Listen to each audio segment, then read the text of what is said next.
if Paul had digital, would Paul have used it or not? A guy who wrote 2 Timothy from a hole on literal sheepskin. Hey, Paul, would you like to text that? Tweet it? Welcome to the very first episode of the Other 6 Days podcast. My name's CJ McFadden, the online pastor at Southwest Church, and your host here for the next hour. And we're sitting down right now to have a talk with Pastor Ricky Jenkins about living life outside of Sunday and what it means to live from our gathering, not just for it. And so, Pastor Ricky, tell us a little how you're doing. I'm doing good, man. Yeah. You and me just got through talking about tacos, and tacos are always good to talk about and excited about, hanging out with you more than anything, I think is exactly what I'm excited about. I'm doing good, man. It's a good day. Yeah. And the weather, me and you are in the desert. So usually this time it's like 105 and it's only 85. So it's just like, everybody's happy. So I'm happy. I'm happy too.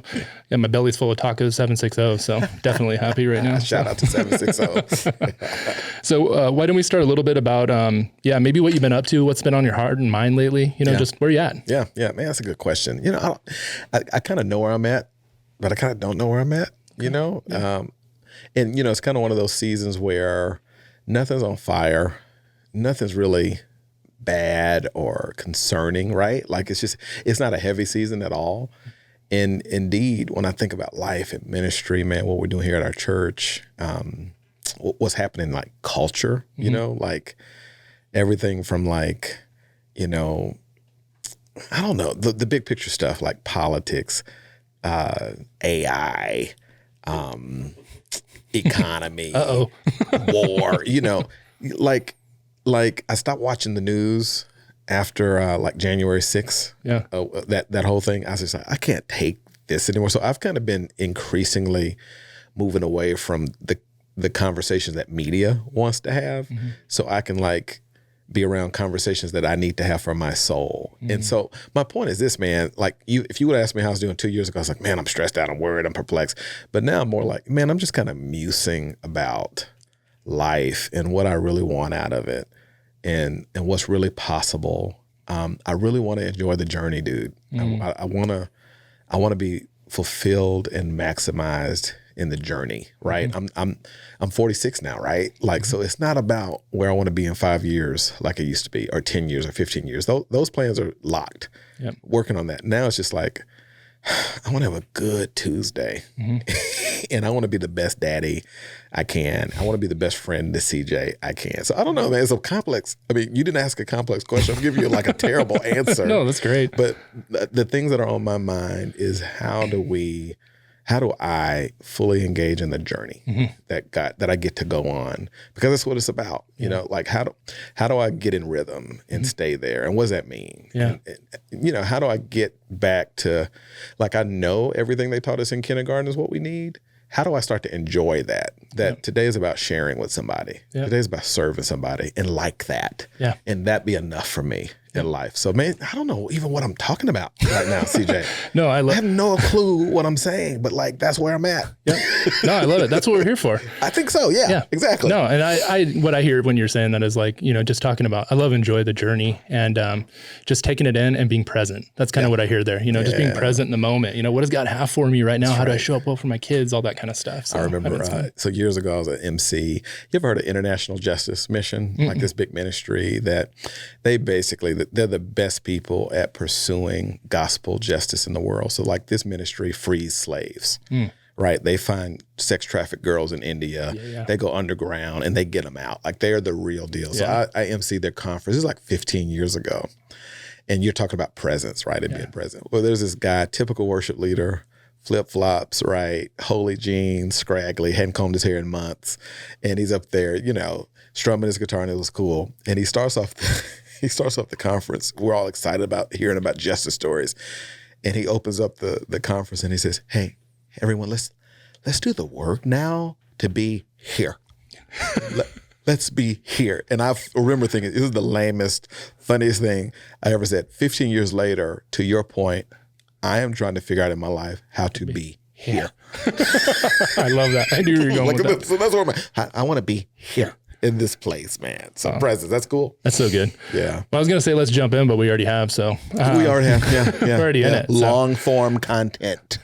But yeah, exactly. No, this will be perfect. So I thought, hey, what would be fitting for our first podcast. And so, start with some conversation maybe about the digital space. I mean, that's the space that we're stepping into right now, or we're attempting to. Yep. And, we've been doing it a while in a bunch of different other channels and platforms and things like that. But, we're talking about platforms. When we say digital space, we're talking about stuff like the internet to games, social media, music, all the stuff, YouTube to Netflix. Yeah. But before we get into all of that stuff and how it pertains to culture and church, what would you say that we're doing right here? Like, why did we start a podcast? Yeah. Yes. It's a good question. Me and you, CJ, would just be lying if we didn't say we just wanted to hang out and talk about all the stuff we talk about all the time and see if anybody else wanted to talk about it with us. And that's really the impetus for the other 6 days, right? Like, it was me and you and Tim Cool and Natalie and all these guys and gals. We'd have these engaging conversations about what's happening in culture, what's happening in life, what the gospel means in light of that really didn't fit on Sunday. Yep. Right? Like, it just didn't fit. And how many times have me and you left a conversation, whether it's with me and your discipleship group that we were in, or, talking about something here at Southwest where it was just like, man, we got to figure out a way to bring our people. Like, we were experiencing constantly the trappings of reality. Like, Sunday is just not enough to really talk about all the things we need to talk about with our people, with the world, and just figure out what it means to be here, right? So like that, I think that's it. I think my heart, I think your heart was to figure out a safe space where we can just talk and learn from each other and just kind of draw out what God is saying on Sunday into the other 6 days of the week. So what would you say to that, man? I think that's what we're trying to do. Yeah, no, 100%. No, that's exactly what we're here for. And that's what I had in mind too. Yeah. I was thinking about our other conversations too, just being a part of our discipleship group and some things like that. And I'm like, man, all this stuff, all this content that happens all the other time that's outside of that little bit of time we get together on a Sunday, how do we be intentional about showing up for the gospel and bringing other people into that conversation? Because there's so much good stuff, so much rich stuff coming out of it. And I thought, hey, this is a perfect spot for 45 minutes, an hour, whatever. We can chop it up and talk about what's going on in culture. Then hear from our audience too about what they want us to speak to so that we can make this kind of an ongoing, engaging conversation both ways. You really bring up a good point, because like in church world, especially as leader, if you're in leadership, right, me and you're in leadership, usually when we're talking to people, they're on fire. Right? Like, if somebody's coming to my office, it's something wrong. Like, it's something not happy. They're not happy, marriage, whatever. But like 80% of us are not on fire. We just got irons in the fire, right? We're not on fire, but our irons are. And so we just need space where we can just kind of draw out, what does that look like? And what does that mean? And how are you going to do that? How are you going to navigate that with your kid? And what's up with race in that conversation? All the things, dude. So like, for me, it's just, we wanted a place with our people for, things that are not necessarily on fire, but certainly can be, you know what I mean, someday. And so how are we to think rightly? How do we process that well according to the gospel? And let's just do life together. So that's, man, and be here. Be here. I was waiting for it. It's so good. So, we're just going to jump in and get into the digital space conversation. Yeah. And what I'm going to do, I think I'll start off, I'm just going to read some stats, and then I want to get your response at the end. Okay. So just read them off, kind of give, our audience a little bit of some insight of maybe where we're at, church stats and some things like that. And then also let you respond to it. So church current stats and data suggest that in-person attendance pre-COVID was around 36 to 60% of what it was, pre-COVID, before, the church closed down. Yep. And some churches. And then we are seeing a huge rise in digital channels as we shift, where engagement is now driving, where it's more about engagement than it is about attendance. So that's the first one. And then Southwest digital stats are on the rise with almost 6,500 YouTube subscribers now. That's awesome. And that's up from, last year, that's over 1,000, I think, from the last time we looked at this. Yeah. Really? Yeah, we're jamming on YouTube. I didn't know that. Yeah, that's awesome. Okay. And so we have over 11,000. I'm sure y'all told me that and I forgot. Okay. That's awesome. We're over 11,000 downloads on our Southwest app. Okay. And then we're engaging thousands of others and, the weekend sermons and even thousands more, obviously, weekly across all of our social media channels. So cool. And then this is kind of a big one. This is the one I really liked. Media consumption. Actually, this is kind of dangerous too. This will be a good conversation. Media consumption has been on the rise since 2018. We see the U.S. population average go from 7 hours and 54 minutes in 2020 up to 8 hours and 14 minutes in 2022, making up 62.4% of daily time spent on media. Wow. So, but the forecast is nearly 70% by 2024. So we're talking about, we're looking at 3/4 of our time spent in digital space almost by 2024, 2025. So after hearing these stats for both good and bad, what does this mean for the church? And what do you think are some ways we can probably leverage this for our advantage? Man, I mean, putting all that in context is like, I hear all that and I think I get super excited. In some ways I get super concerned, right? Like it's all of that. I'll liken my answer to what I saw the president of OpenAI, which is the company that innovated ChatGPT. Oh, okay. He did this interview and, you know, he's got valid concerns. He's worried about the election, all because of this product he innovated, right? And the reporter says, well, aren't you concerned? Why would you continue doing this? And he basically says something that I thought was brilliant. Because I was kind of angry at him too. I was like, yeah, why wouldn't you just sell this thing out? What are you doing? But he says, the question is not whether or not this medium is coming. It is coming no matter what I do. If I quit, it's still happening. And what does it mean for me to do the best I can with something that is happening? And that's how I feel about what God's doing with our digital footprint. I feel like that's what the opportunities are for the church as the digital footprint continues to expand exponentially the way that it's doing. And I think that's what the church needs to hear. I think that's what people listening right now need to hear. Like, this is happening. It's coming anyway. And so what does it mean for us to not just lament and be fuddy-duddies and who are saying, I'll never change, but rather say, if it's coming, if it's happening, if it will be 70% consumption, daily consumption by 2024, why don't we do the best we can and be a part of that daily consumption for the cause of Christ? So for me, man, you know, we got our goals, right? We want to hit this many more YouTube, you know, all that stuff. Who cares about that stuff? The thing is that this is what God has made available to us. And every forecast says it's only going north. And it's me and your job to make sure that Jesus is a part of these conversations as consumption goes up. So dude, that I'm thrilled about that, bro. Like, it's just like, let's go. And God's blessed our little church, man. This little church corner, Fred Waring in Washington, Indian Wells. But man, we see, you know, the people that make this place home, but people from around the world make this church their home for several weeks, sometimes several months, a year. We don't get to not continue our relationships and continue our conversations and continue the investments that we've made together. So for that side of it, bro, let's go. Let's go. Know? And also let's do the work to be here. Dude, that's so good.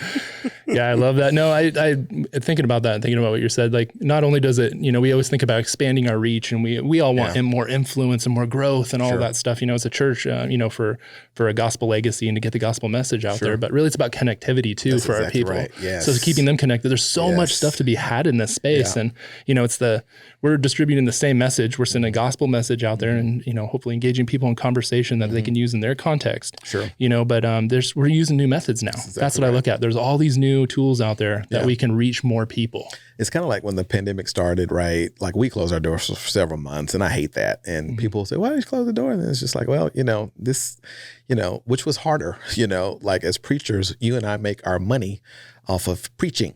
Like, our families eat because we preach. So how hard was that for us to do, right? So that was about conviction. But I remember the stuff we would say in our meetings around here? We were like, if Paul had digital, would Paul have used it or not? A guy who wrote 2 Timothy from a hole 800 miles away from Ephesus and was writing on literal sheepskin. And you think if we would have come to that hole and said, hey, Paul, would you like to text that? Tweet it? Like, Paul, what is it?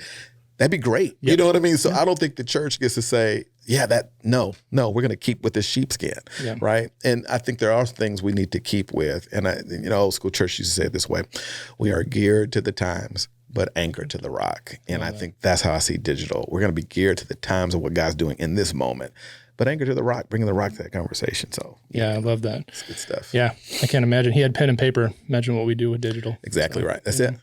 Yeah. Yeah. Now, isn't that cool? Like I'm fine if there's like 20 people who, you know, have nothing else better to do other than hear me and you hang out. Mm-hmm. But what if God wants to smile on this? What if it's helpful? Yeah. What if it does encourage moms and dads? And what if it does encourage the 19s and the 24s and the 31-year-olds watching? What if it does encourage the elderly because we care about intergenerational? What if it does bring people of all walks of life together?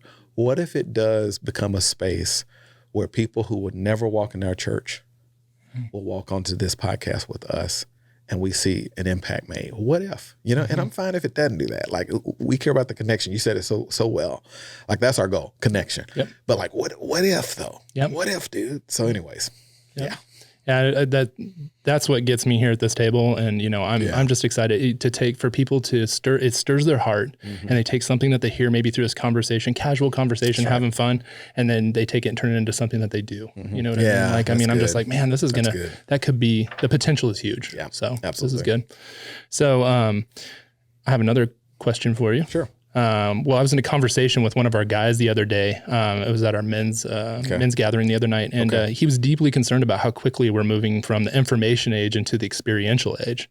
And so what we mean by that is our access to information is now easier than ever, but society already is transitioning from wanting information to seeking experiences related to that information. So he wanted to know, in this new world of TikTok theologians, Instagram evangelists, and that self-directed seminary of YouTube, you know, ChatGPT AI is all thrown in there. What are some things that you're hopeful for, and what are some of the things that you might be concerned about? Yeah, that's really good. And he's right. You know, I've read a lot of sociological studies on like the emerging Z generation and the younger millennials. For all intents and purposes, for everything regarding what you and I may call the American dream, the democratic experiment, whatever we call this iteration of history we're in now, right? For me and you, it's worked out well, right? Like, me and you have meaningful, gainful employment. We get a retirement match. You know what I'm saying? We are grateful, and, you know, but if you are 26 in this country right now, most institutions have failed you twice. And so this is what I mean by that, right? If you're 26, you've already been through two unusually traumatic economic downturns. If you are 26, you were promised that all you have to do is get a 4-year degree. Yep. So don't worry about getting that loan, because it's going to pay you back.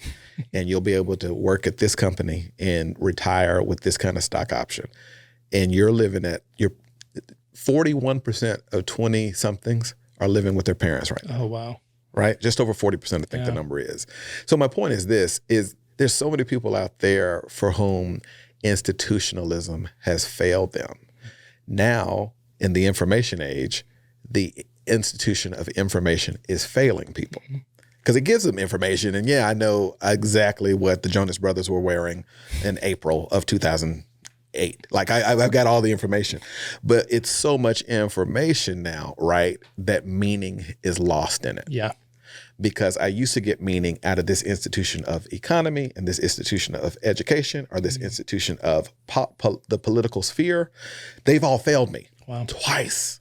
And so it's left our 40 and youngers with, I am desperate for meaning because I've got so much information I can't possibly construe what to do with the information. Wow. So we're seeing this in church, right? Like, our numbers are growing. Our church is actually growing for the first time in over 3 years.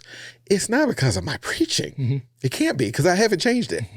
And it wasn't growing before. So that's not it. And it can't be because the music was just the same music. Yeah. It is because increasingly out there, as we consider the ChatGPTs and the AIs and, the speed at which we're moving towards post-Christianity, or really, I think we're on the other side of post-Christianity, it means that more than ever, people do not have markers that define meaning. They do not have those. They don't have those traditional secularized leaned upon things of culture to make me say, okay, I'm worth something and I mean something, because it's not a good paying job anymore. And I can't afford a house anymore. And my college degree is worth nothing. And so my point is this, to your friend's credit, people need to have transcendent, undeniable, transformational moments so that they can decipher meaning. And so that's why our church is growing, because church is the one place where that song, I felt that Google can't do that. Man, that moment where, man, this lady that they prayed for was just on stage crying, and her pain reminded me of my pain, but that whole church prayed for her and I felt like they were praying for me. That's real.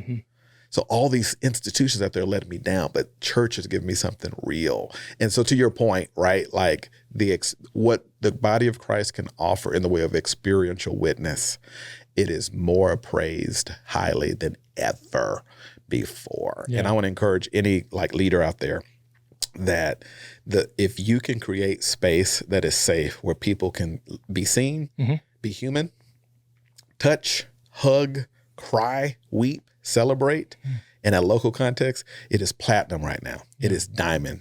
And it always was, but we have so much information that the first half of it's, like 20 years ago when, oh my gosh, Google, man, oh my gosh, I know exactly how many miles the moon is away from here. Whatever. So we're getting at a moment of fingertips. Now so much out there, there's no more meaning in it, right? So anyways, did any of that make sense? No, that's perfect. Yeah, I was just thinking because you hit right on it. And that was that. I was like, man, we've been desensitized by the amount of information that we've been consuming because it's just so readily available. Right. And now we've always been doing this, but now we're making this huge move and we're seeing it towards more of an experiential, immersive approach. And so we find that in the church, we do that really well. That's right. Sure. But people are looking for it on the internet now. So they're saying, hey, this gave me this before. How could this space not continue to give me that? And so we're moving towards AI and, these VR goggles and everything where we can have immersive experience.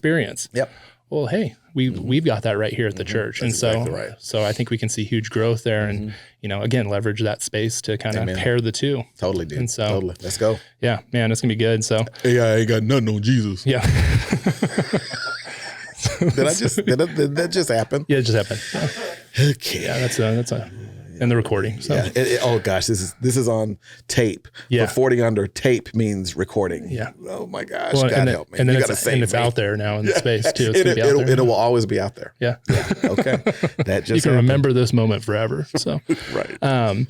Yeah, I've noticed from my experience, I've noticed a shift in mentor-mentee relationships a little bit. So it's related to this kind of conversation, kind of worry maybe a little bit. And I've noticed one too. It's kind of interesting. The other day I was thinking about with our access to information, that what used to be shared and carried as gospel to be passed down for generations now gets fact-checked in seconds. So one of the things that I realized even too is even like a mentor-mentee, we're handing off this information and they're like, well, I have the access to the same information you have. Sure. So, what are they really looking for in it? Now we're circling back around to a younger generation desiring a mentor relationship that's not what do you know, but how do I know that you care? Yeah. And so I think that's really cool because now we get to show up in that capacity and say, hey, we all have access to that information. Yeah. But let me show you how we take that and do something valuable with it. You know what I mean? Yeah, it's unbelievable what you just shared there.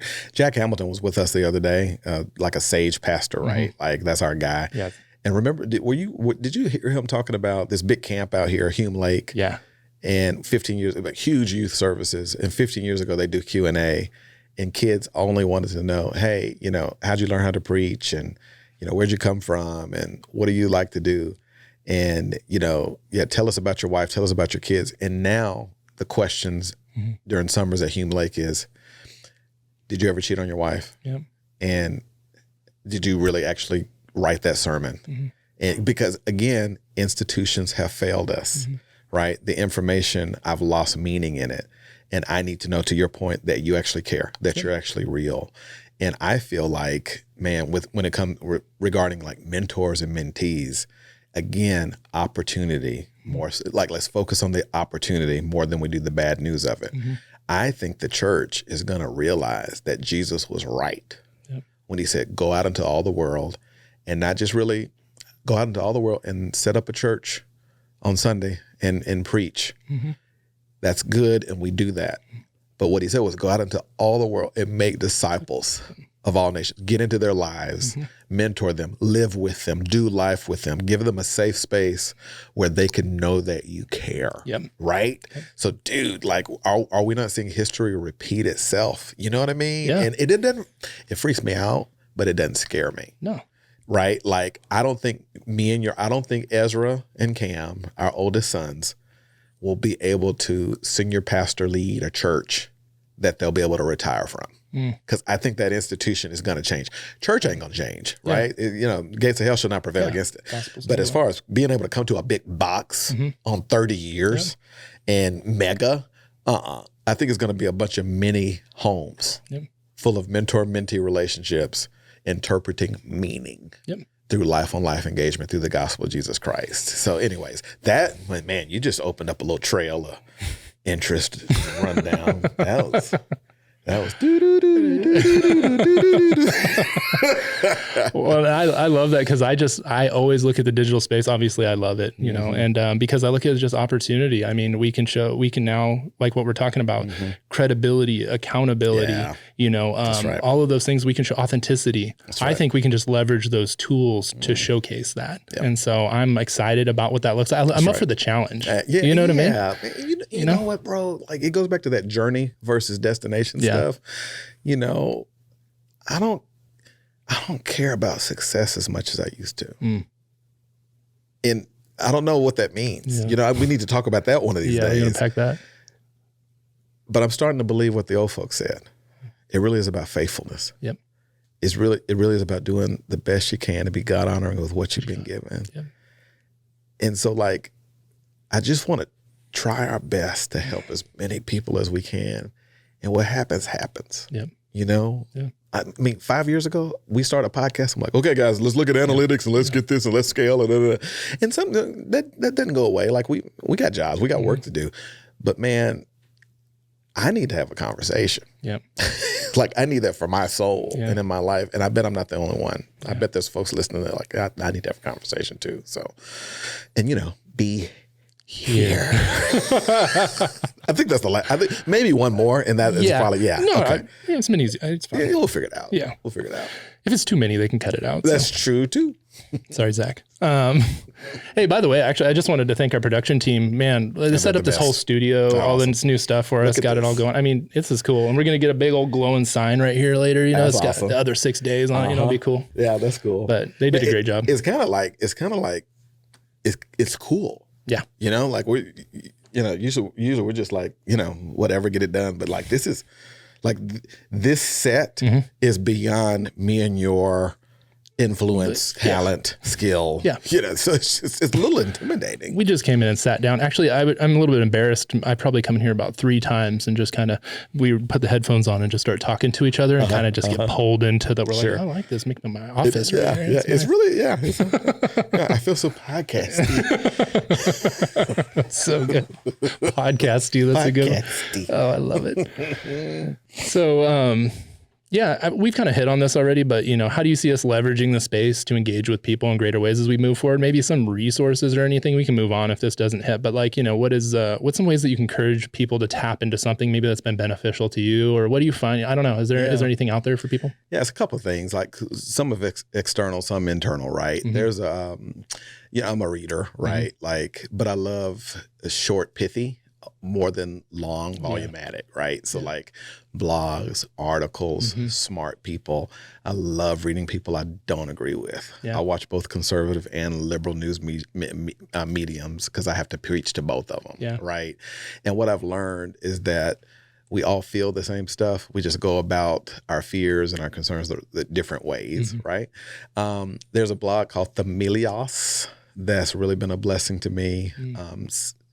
Evangelical, right? True biblical conviction, but somewhat ethereal, right? They don't mind kind of, well, what about that? Let's try that out, right? So I like some of the subject matter there. I'm a nerd, so I love Gospel Coalition and just being a nerd and reading very boring things and just to promote my understanding of Scripture. So I'm a blogosphere kind of guy. I like those engines. So that's kind of the external piece. But right now, CJ, to go back to kind of what we've been saying, if you want to know right now what is shaping my heart, if you want to know what's grounding my soul right now, it is relationships.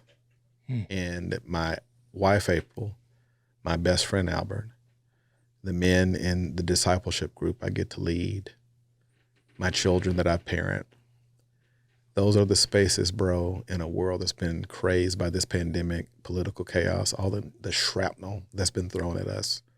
God has used those anchor points to make me feel human and to make me feel seen and to make me feel meaningful. Yeah. And so I just want to encourage everybody, get some people around you and do life with them and be vulnerable and be open and be committed, be consistent, because were it not for those spheres of connectivity, bro, I don't even know if I'd still be pastoring today. Yeah. And that's real. Wow. That's real. I'd be pastoring. I wouldn't be leading a church. Yeah. I wouldn't be in organized church right now. Yeah. You know what I mean? I'd be working at Lowe's. In a small group. Yeah. But it's just those anchor points is right now the best resources I can offer people. And I think we're going to have conversations in the future about how to connect people to that stuff. So yeah, absolutely. Yeah. Oh, that's really good. Yeah. I was just thinking, man, it's so true. If we're spending, if we're heading towards spending 70% of our time in media in general, relationship, That's right? That's right. And there's nothing, there's nothing more life-giving than that life-on-life engagement. Right. We know that. So that's right. Man. Well, think about the big boys out there in this medium, right? Joe Rogan, Carrie Newhoff, all the news pundit guys, their mastery is that they figured out how to be relational. It's plenty of information. It's titillating and it's cool and it's great subject matter. But they've made it safe for us to come along on a journey, i.e. relationships. And so that's what I hope for the other 6 days, is that it'll never feel like see, you need to do this, or we know what's best and we've figured it all out. I hope this is just me and you and whoever else is going to be here having fun on the journey. Yep. That's my hope. Yeah. Because we don't know much, CJ, at all. I would agree. Yeah. Well, that's why actually it's probably a good time to mention then that we've got I created an email where our listeners can hit us at the other 6 days at southwestchurch.com. And this kind of segues into that really good, because we want to hear back from our people, right? Because we don't have that information, we want to know what's going on in their lives and their context, and how can they reach back out to us so that we can answer those burning questions they might have and bring them into the conversation. This isn't just about me and you. That's right. No, totally. We're doing this for others as well as ourselves. So, I mean, this is great. CJ, how do you spell it? Do you spell it with the number 6 or SIX? Oh, it's the other 6, number 6. The number 6. So the other number 6 days, the other 6 days. Yeah. And I just want to echo that.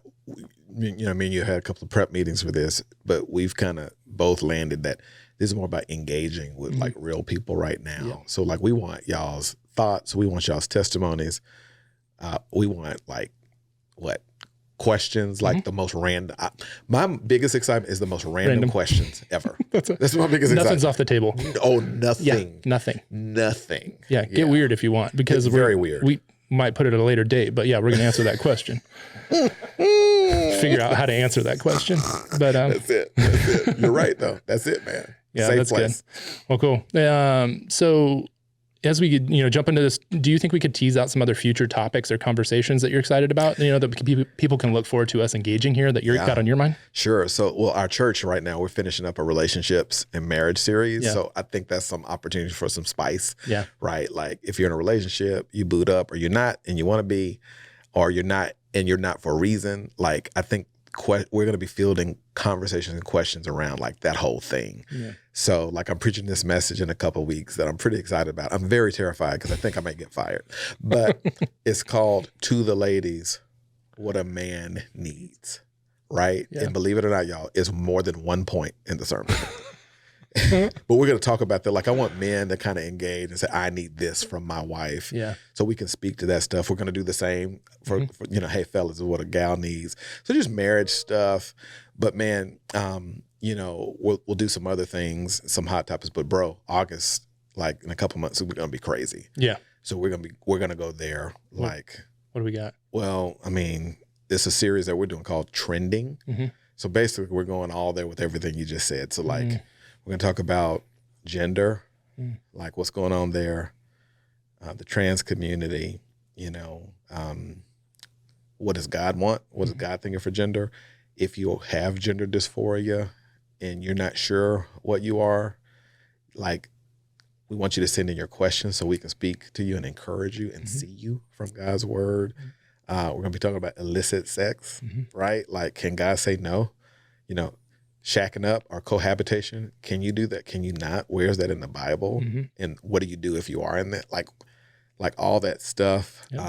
I think we're going to talk to Caleb too. Are we talking to Caleb? Yeah, Caleb Kaltenbach is coming in to talk to us about, how we as Christians love well, LGBTQ community and partnership. What does that look like in light of the gospel? Yep, you know what I mean? Like, how do you do that? We're going to talk to parents about, like, how do I raise kids in a crazy world where Target and, Bud Light and Disney are, what do I do as a parent? Yeah. What do I do when my 14-year-old girl says, I'm a boy? Yep. Right? Like, we got to talk. We cannot not talk about this stuff. Yeah. And hey, me and you ain't got any answers. No. But we're working hard to see what the truth of the gospel is in it. So, dude, like, it's going to get crazy. I know. I'm excited about it because I know we don't have the answers, but, and we, it isn't about just how we feel. It's about how we show up well in light of what Jesus has said. Yes. So that's what we're going to look at in these, We're going to put that to bear on our people, right? Absolutely, man. Cool. So cool. Well, pretty much before we wrap it up on this, is there anything else you want to share with us? Man, I think, as I think about the future of the other 6 days, like, I'm just looking at, this is our first one. This is the first podcast in a 50-year-old church's history. So it's pretty freaking cool. Awesome. And dude, this was fun. It was good. I honestly went way smoother and better than I thought. I mean, the production team will tell us about it later. They'll tell us. Yeah. They're probably like, they got so much to edit and fix. But like the cool thing, and we said it, we prayed before we started. I was just like, hey guys, the number one goal is to be fun. Yeah. That's the number one goal. Like, if we're taking this seriously or thinking this is our opportunity to get stuff off our chest for us and being like, we are know-it-alls, that is not our heart at all. We just want a safe space to think through life the other 6 days. Yep. Well, there you have it. Thank you guys for all joining us on the Other 6 Days podcast. Be sure to subscribe, follow, share, like, all that stuff that you can do to get the word out there. And as always, our prayer and hope here is that these conversations will continue to provide deeper opportunities for gospel engagement in the world around you. So take what you've heard today and turn it into something that you do. So see you until next time. Peace.